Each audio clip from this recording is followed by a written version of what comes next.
खुलुमबाय स्टुडिअ दं आं राकेश रामसियारि बाथाबारि हाग्रा मावख'नि सिङाव फाग्ला दैमायाव थाफैनाय मैदेरखौ होदों।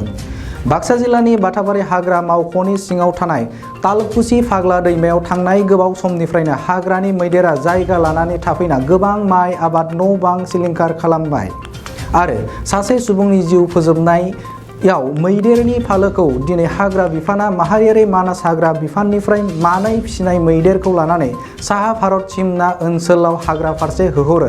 बे होहरनाय हाबाफारियाव हाग्रा बिफानखौ ओनसोलनि रायजो राजाफोरा मदद होफायो। हाग्रानि मैदेरखौ होहरनायाव रायजो राजाफोरा गोजोननाय फोरमायदों लोगोसे सोरखार आरो हाग्रा बिफानखौ साबायखर बावदों। आमार इयाते देवालीते आइसे हाती আজি मोटामुटी एक माहमान हले आহি কিন্তু आमार इयाते एको अनिष्ट करा नाय। তেওঁলোকে একদম ধুনীয়াকৈ হাতী অঞ্চলে গুচি গৈছে আৰু আমাৰ ইয়াতে আমি খেদাখেদি বেছি কৰা নাই গৈছে 80-90টামান আহিছে হাতী কিন্তু তেওঁলোকে ধুনীয়াকৈ গৈছে আমাক কিন্তু একো ক্ষতি কৰা নাই। হাতী চাই দেখিলোঁ বঢ়িয়া লাগিছে হাতীটো চাই।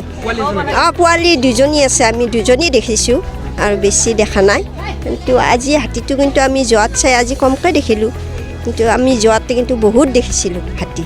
এতিয়া ধন্যবাদ দিছোঁ আৰু কি ক'ম আমি আৰু বঢ়িয়া লাগিছে আৰু এনেকৈ যি মানুহে হাতী খেদিব পাৰে বনৰীয়া বস্তু আমি জনাই নাছিলোঁ আজি দেখিলোঁ আৰু বঢ়িয়া লাগিছে জনাইছোঁ আৰু আমাৰ ইয়াত হয়তো আনন্দ লাগিছে কিন্তু নিছলামাৰী যিটো ঘটনা কৰিছে তাৰ বাবে আমি বহুত দুখিত যিহেতু নিৰ্দোষী মানুহ এজন মাৰি পেলাইছে যিয়ে নহওক আজি যে খেদি নিছে ফৰেষ্টাৰে সেইখিনি আমাৰ বিৰাট নথৈ আনন্দিত হৈছোঁ আমি এইখিনি দেখা পাই। কিমানমান আছিল হাতী নাই 100 হয়তো 90জনো হ'ব পাৰে আমি গন্তি কৰা নাই। তো দুইজন চানা দেখাই দুখ লাগিছে আমাৰ চানা দেখি সিহঁতে এৰি যাব নোৱাৰে কিন্তু সিহঁতৰো উপায় নাই যিহেতু আমাৰ মানুহে সাজ নাখালে ইমান বিপদ লাগে বা টান পাওঁ সিহঁতে যি ইমান ডাঙৰ জন্তু হৈ একো খাব পৰা নাই সিহঁতে সেইকাৰণে আহিছে আহক খাক আমাক দুখ নালাগে কিন্তু মানুহ যাতে অনিষ্ট নকৰে আৰু নিছলামাৰী ঘটনাটো বহুত দুখিত কৰিছে আমাৰ ৰাইজক। পাইছোঁ 50-60টামান বৰ্তমান আৰু বেছিকৈ দেখা নাই। হাতীৰ যি উৎপাত লৈ গ'ল ভালেই হ'ল আমাক এইখিমান লোৱাতে আৰু যিমান সন্তুষ্ট হ'লোঁ আমি এইখিমান ৰাইজে আমাৰ কাৰণে সহায় কৰাৰ বাধ্যতাত আৰু এইখিমান হাতী লৈ গ'ল।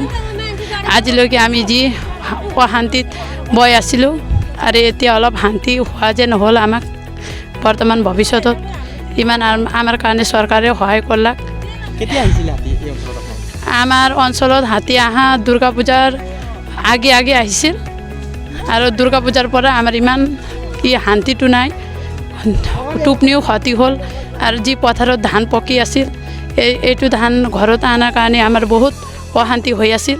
মুঠতে এতিয়া ৰাইজে আমাক ইমান চৰকাৰেও সহায় কৰলাক হাতী লৈ যোৱাৰ কাৰণে আৰু আমাক শান্তি হ'ল আজিৰ পৰা শান্তি হোৱা যেন হ'ল।